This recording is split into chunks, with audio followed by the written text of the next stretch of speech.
Niels H is a talented musician hailing from the historic city of Hasselt in Belgium, and he's with us here today. How are you? I'm doing good.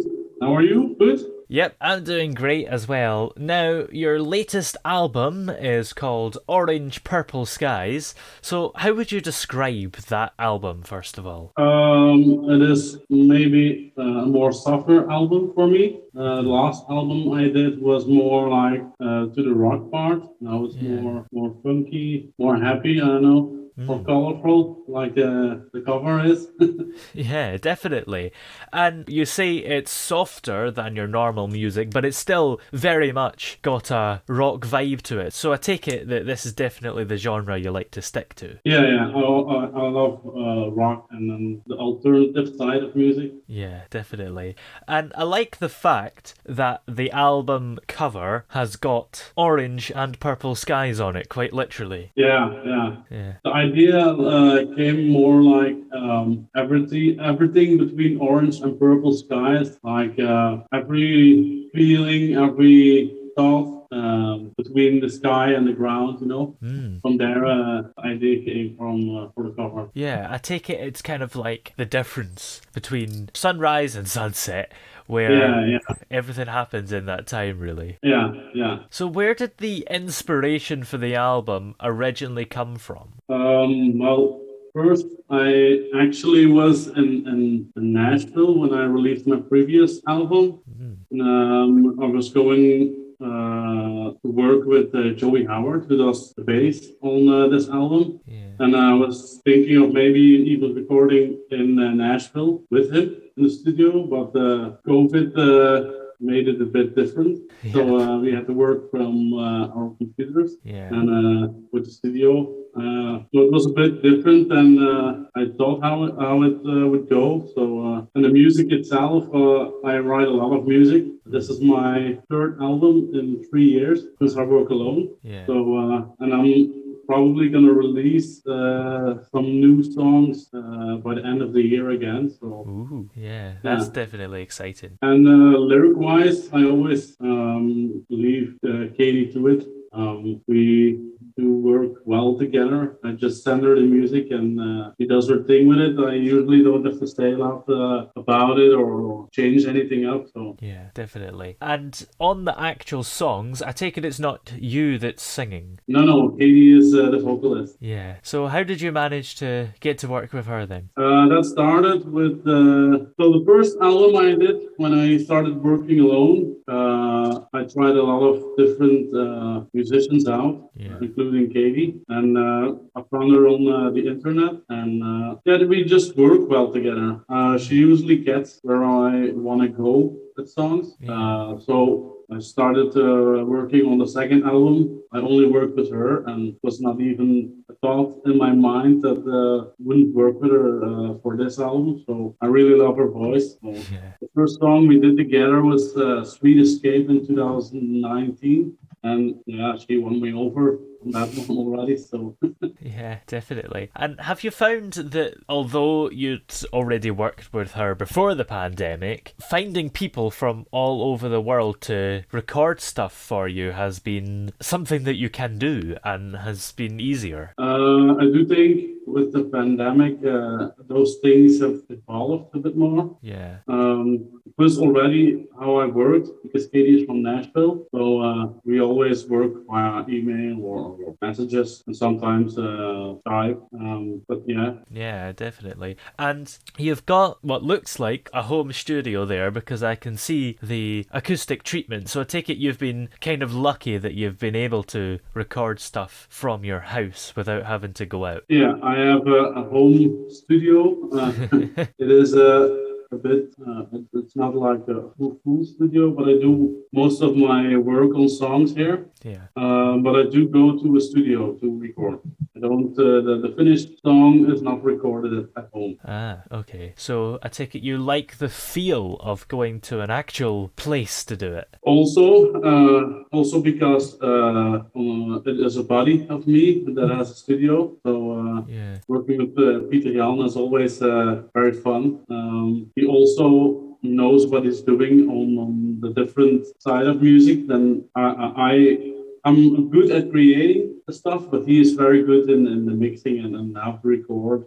So it's always better to record with him. Yeah, definitely. I think I was going to ask about the personnel, really, because obviously you've got the singer and you've got your friend that does the mixing and stuff. So what does that leave you with, and are there other people as well on the album? I write the songs on my own.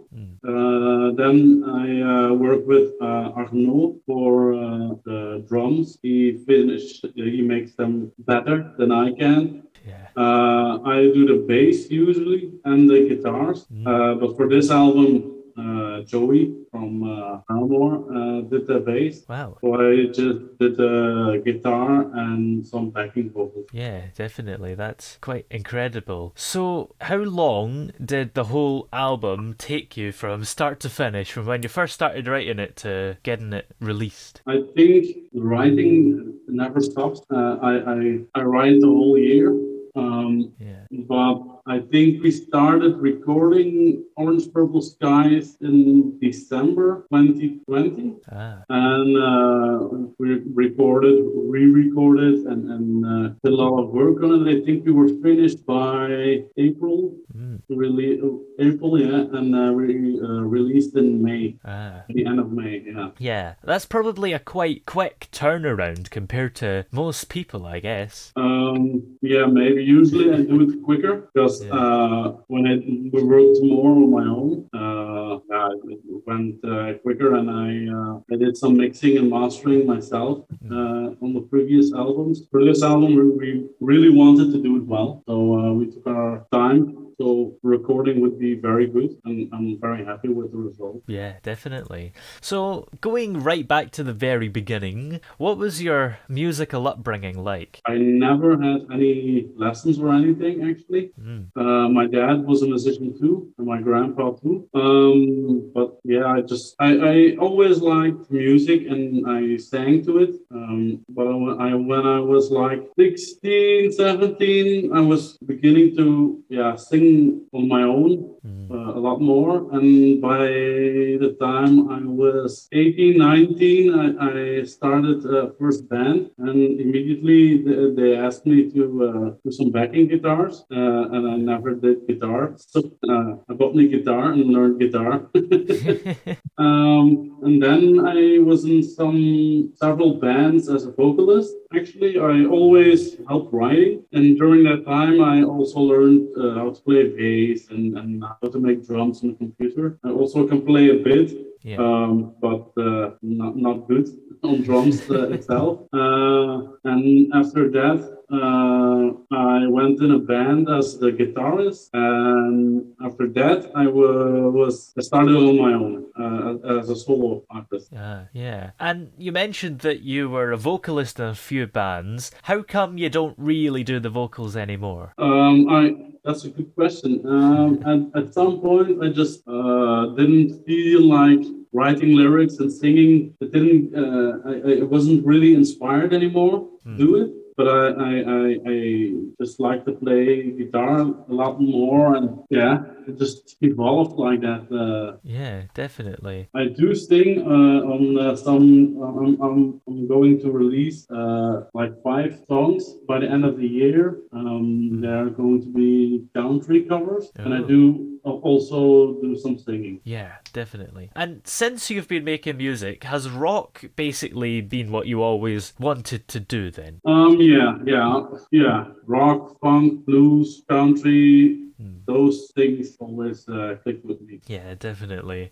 And when you write a song, what do you do to help you get in that mindset? Do you have to do anything, or is it just an easy thing? Pretty easy for me. I usually just start jamming, playing guitar, and then at random playing stuff, and then I hear something I like, and then I go further on it.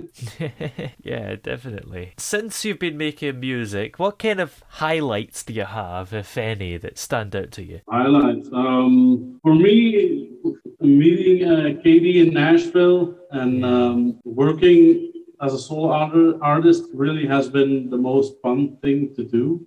I'm also learning to be more active on social media and stuff like that. That's new for me. Yeah. When I was in bands, I always I was like the person who would say, "Oh, you like to do that? You go." Yeah.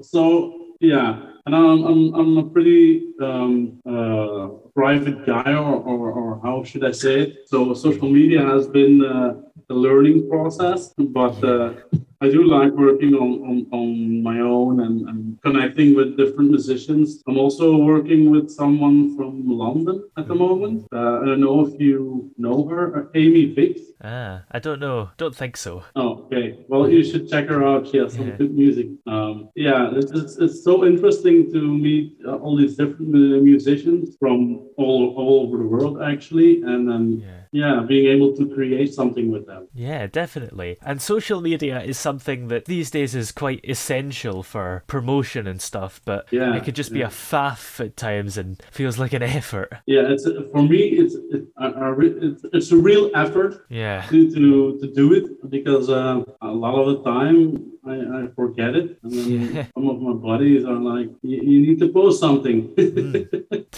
So yeah, definitely. So when you're not making music, what kind of things do you like to spend your free time doing, if you have any left? I don't have a life. Music is everything. No. I also like hiking. Actually, I'm going to hike later today with my buddy. And going to gigs. A lot of my time is music, to be honest. Yeah, definitely. That and with work. That's about it. Yeah.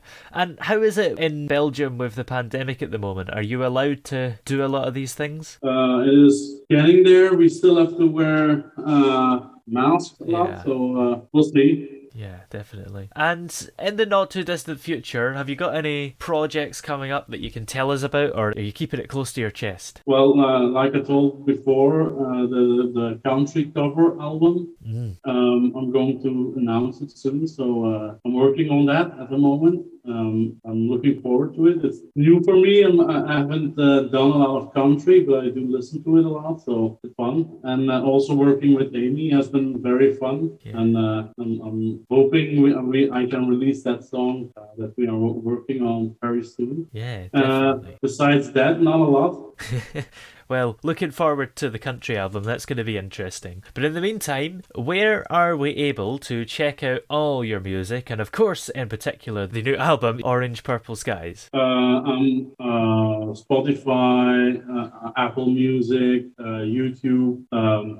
It should be everywhere on the biggest streaming services, or also Deezer. Yeah, yeah, definitely. And those social media platforms, is it just the usual Facebook, Instagram, etc.? Yeah.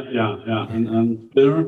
Yeah. Well, thanks very much for joining us on the show today. It's been great having you here. Thank you for having me.